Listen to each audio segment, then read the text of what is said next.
Hello friends, எல்லாருக்கும் வணக்கம். இன்றைக்கி நம்மளோட சேனலில் நம்ம எல்லாருக்குமே ரொம்ப ஃபேவரட்டான பிரெட் அல்வா எப்படி பண்ணுறதுன்னு பார்க்க போகிறோம். நம்மளோட சப்ஸ்கிரைபர் சாய் சித்ரா அப்படிங்கிறவங்க வந்து பிரெட் அல்வா ரெசிபி போட சொல்லி கேட்டிருந்தாங்க. அவங்களுக்காகவும் உங்களுக்காகவும் இந்த எம்மியான பிரெட் அல்வா ரெசிபி இப்போ எப்படி பண்ணுறதுன்னு பார்க்கலாம். இதில் வந்து நான் ஒரு பேக்கெட் ப்ரெட்டு வந்து கட் பண்ணி வச்சுருக்கேன். ஒரு ப்ரெட்டை வந்து 4 பீஸாக கட் பண்ணி வச்சுருக்கேன். இந்த ஒரு பேக்கெட் ப்ரெட் வந்து மொத்தம் 300 கிராம் அளவுக்கு இருந்தது. இப்போ இதை வந்து நம்ம எண்ணெயில் போட்டு ஃப்ரை பண்ணி எடுத்துக்கலாம். எண்ணெயை வந்து கொஞ்சம் மிதமான சூட்டில் வச்சுட்டு ஃப்ரை பண்ணுங்கள். ப்ரெட்டோட ஓரத்தை வந்து கட் பண்ணணும்னு இல்லை, அப்படியே வந்து நீங்கள் கட் பண்ணாமலே போட்டு ஃப்ரை பண்ணிக்கலாம். ப்ரெட்டோட 2 பக்கத்தையும் திருப்பி போட்டு ஃப்ரை பண்ணிக்கோங்க.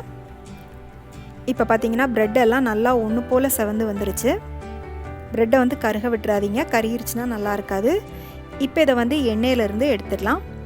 எண்ணெயிலேருந்து எடுத்துகிட்டு இதில் எக்ஸஸாக இருக்கிற எண்ணெயை வந்து இந்த மாதிரி இன்னொரு கரண்டியை வச்சு நல்லா பிழிஞ்சு விட்டுக்கோங்க. இப்போ வந்து நான் எல்லா ப்ரெட்டையும் ஃப்ரை பண்ணி எடுத்து வச்சுருக்கேன். பாருங்கள், இந்த மாதிரி நல்லா கிறிஸ்பியாக வர்ற அளவுக்கு ஃப்ரை பண்ணி எடுத்து வச்சுக்கோங்க.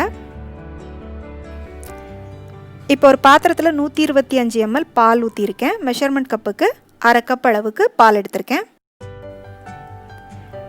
இதில் வந்து 50 கிராம் அளவுக்கு பால்கோவா எடுத்திருக்கேன். இது வந்து ஸ்வீட் பால்கோவா. பெரும்பாலும் பிரெட் அல்வாக்கு ஸ்வீட் இல்லாத பால்கோவா தான் சேர்ப்பாங்க. எல்லா இடங்கள்லையுமே அன்ஸ்வீட்டன் பால்கோவா வந்து கிடைக்காது. ஆனால் இந்த ஸ்வீட் பால்கோவா ரொம்ப ஈஸியாக கிடைக்கும். அதனால் நான் வந்து இன்றைக்கி ஸ்வீட் பால்கோவா வந்து சேர்த்துருக்கேன். இப்போ இதை வந்து பாலோடு சேர்த்துட்டு கலந்துக்கலாம். பால் வந்து நான் சூடான பால் தான் வச்சுருக்கேன். முடிஞ்ச வரை அந்த பால்கோவா கொஞ்சம் கட்டி கட்டியாக இல்லாத அளவுக்கு பார்த்துட்டு கலந்து எடுத்து தனியாக வச்சுக்கோங்க.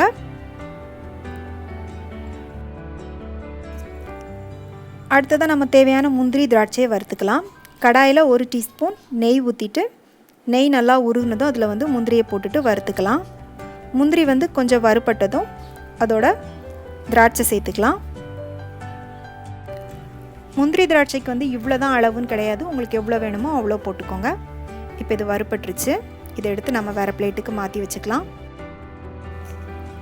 இப்போ அதே கடாயில் மெஷர்மெண்ட் கப்புக்கு 1/2 கப் அளவுக்கு சர்க்கரை சேர்த்துக்கலாம். கூடவே மெஷர்மெண்ட் கப்புக்கு 1 கப் அளவுக்கு தண்ணி சேர்த்துட்டு நல்லா கலந்து விட்டுக்கலாம். இப்போ சர்க்கரை தண்ணியில் நல்லா கரைஞ்சி கொதிக்க ஆரம்பித்ததும் வாசனைக்காக இதோட ஒரு 5-6 ஏலக்காய் தட்டி போட்டுக்கலாம். இப்போ இது நல்லா கொதித்து இந்த பாகு வந்து ஒரு பிசுக்கு பதத்துக்கு வந்ததுக்கு அப்புறமா தான் இதோட வந்து நாம் வறுத்து வச்ச ப்ரெட்டை வந்து சேர்க்கணும். நீங்கள் விரலால் இதை தொட்டு பார்க்குறப்ப பிசுப்பாக இருக்கணும். இப்போ இது வந்து ரெடி ஆயிடுச்சு. இப்போ இதோட நம்ம வந்து ஃப்ரை பண்ணி வச்ச ப்ரெட் எல்லாத்தையும் போட்டுக்கலாம். ஒருவேளை கருகின ப்ரெட் ஏதாச்சும் இருந்துச்சு அப்படின்னா அதை எடுத்துருங்க. கருகின ப்ரெட்டு போட்டு ப்ரெட் அல்வா பண்ணிங்கன்னா அப்படியே அந்த அல்வாவோட டேஸ்ட்டே வந்து உங்களுக்கு மாறிடும். இப்போ பார்த்தீங்கன்னா ப்ரெட் எல்லாத்தையும் போட்டாச்சு. போட்டுட்டு நல்லா கலந்து விட்டுக்கோங்க. இந்த சுகர் சிரப் எல்லாத்தையும் ப்ரெட்டு உறிஞ்சிட்டு நல்லா சாஃப்டாகி வந்துடும். இப்போ இதோட நம்ம பால்கோவா சேர்த்து கலந்து வச்ச பாலை வந்து ஊற்றிக்கலாம். பாலை சேர்த்துட்டு நல்லா கலந்து விட்டுக்கோங்க. இப்போ வந்து அடுப்பை லோ ஃப்ளேமில் வச்சுட்டே பண்ணுங்கள். இப்போ இந்த பால் எல்லாத்தையும் உறிஞ்சிட்டு இன்னும் ப்ரெட்டு வந்து நல்லா சாஃப்ட் ஆகும். சப்போஸ் உங்களுக்கு வந்து ப்ரெட்டு ட்ரையாக இருக்கிற மாதிரி இருந்துச்சு அப்படின்னா இன்னும் கொஞ்சம் கூட நீங்கள் எக்ஸ்ட்ரா பால் ஊற்றிக்கலாம், தப்பு இல்லை. இப்போ இதோட வந்து நம்ம நெய் சேர்த்து கலந்துக்கலாம். நெய் வந்து நான் மெஷர்மெண்ட் கப்புக்கு 1/4 கப் அளவுக்கு எடுத்து வச்சுருக்கேன். இந்த நெய்யை நம்ம மொத்தமாக சேர்க்காம கொஞ்சம் கொஞ்சமாக ஒரு ஸ்பூனாக சேர்த்துட்டு இதோட கலந்துக்கலாம்.